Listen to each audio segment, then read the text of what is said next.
पुणी थे एक नुआ कहानी शीर्षक है सम्मान परिचय। गोटे गाँव कॉलेज रे कबीर नामक जड़े पुओ पढ़ुला।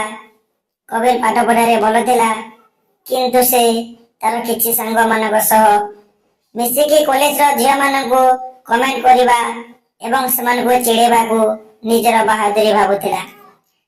से भाबुथिला एहा कले से जड़े शक्तिशाली पुओ भाबे गणा हेबो। दिने कॉलेज रु फेरिबा बेले कबीर देखिला तार सांग माने जड़े झिया को घेरी रहिचंती एवं ताको अति खराब भाबे चिड़ाउचंती। झियाटीर आखिरे लुह थिला एवं से असहाय भाबे तलकु मुह करी ठिया होइतिला। कबीर सेठाको हसी हसी गला, किंतु पाखरे पहुंचीबा मात्रे तार पाद अटकी गला। से देखिला से झियाटी अन्य केही नुहे बरं तार निजर सान भौणी। कबीर रक्त गरम होई गला। से निज सांग मानक ऊपर रागी गला एवं सेमानकु सेठारु घोड़ाई देला।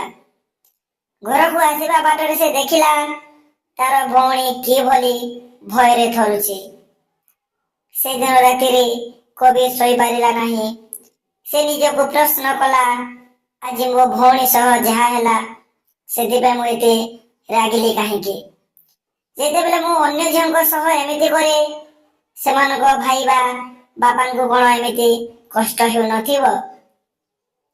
परदिन से कॉलेज को जाई समस्तक सामना रे से झिया मानकु क्षमा मागिला जहांकु से अपमानित करिथिला। से तार सांग मानकु बुझाइला जे पुरुष हेबार अर्थ काहाकु भयभीत करिबा नुहे, बरं काहाकु सुरक्षा अनुभव कराइबा। यदि आमे निज भौणी पाई सम्मान चाहूचे तेबे हमकु अन्यर भौणी के भी सम्मान देबाकु पड़िबो। एही कहानी रो शिक्षा मिले जे सम्मान एक दिया निया जिनिस। आपण यदि अन्य को सम्मान देबे तेबे ही आपणक परिवार को सम्मान मिलिबो। प्रत्येक झियो कहार ना कहार झियो भौणी किंबा बांधवी अटंती। सेमानकु सही नजर रे देखिले खराब चिंताधारा आपे आपे दूरे जीवो।